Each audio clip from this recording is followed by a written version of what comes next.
Randy Riley's Really Big Hit by Chris Van Dusen.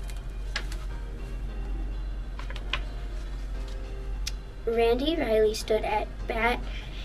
He gazed out at the mound. His knees began to tremble and his heart began to pound. Then Randy started thinking about the pitcher's throw. He wondered, without gravity, how far would the ball go? And as he stood there, pondering, strike 3 went whizzing by. "You're out," he heard the umpire call, then walked off with a sigh. See, Randy was a genius. He couldn't hit the ball. He struck out every time at bat. He wasn't good at all, but something beyond baseball brought a smile to Randy's face. What Randy Riley really loved was stuff from outer space. He studied all the planets and memorized their till. He researched how their thrusters on rocket ships were built. He knew the constellations and the light years to the stars. And wouldn't it be great, he thought, to ride a bike on Mars? When Randy Riley got back home, he went up to his room. He knew he stunk at baseball and it filled his heart with gloom.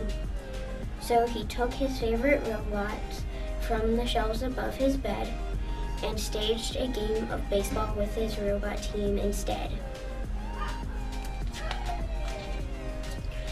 The night before he went to sleep, Randy scanned the sky, and through his spaceboy telescope, a glimmer caught his eye.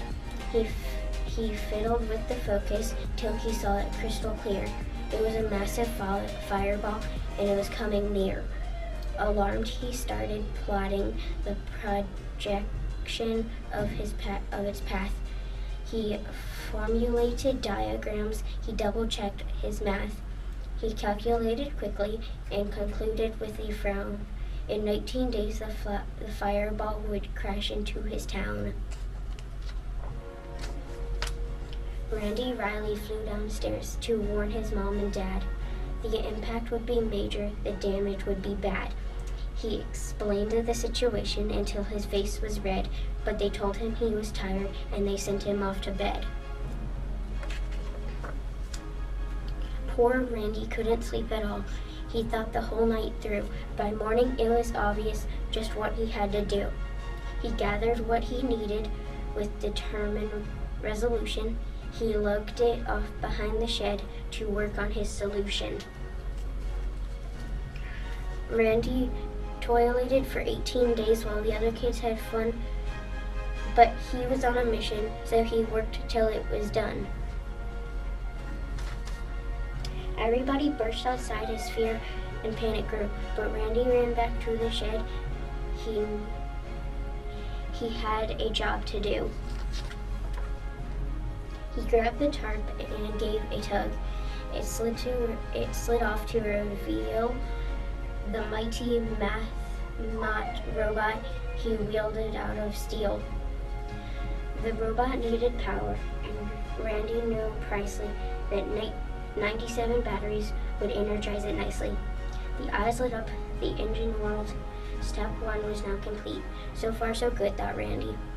Then they thundered down the street. Step 2 of Randy's mission took place just south of the town, in a section known as Millville, where he slowed the robot down. The robot ripped the smoke shack off an old abandoned mill. Then Randy turned the throat knob to march him up the hill.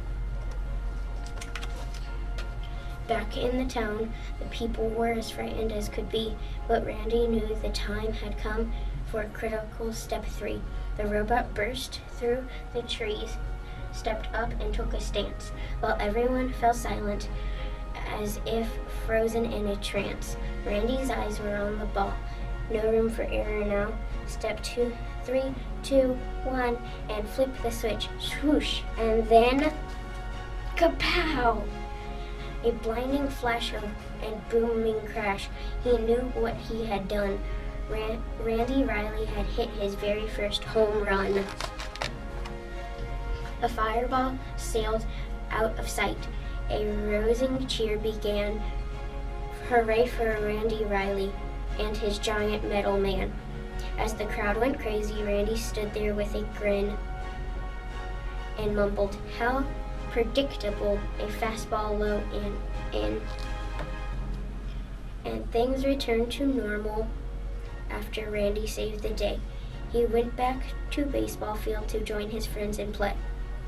And though he swings in earnest, he rarely hits the ball, but that's okay, cause Randy had the biggest hit of all. The end. I hope you enjoyed the book. Stop recording.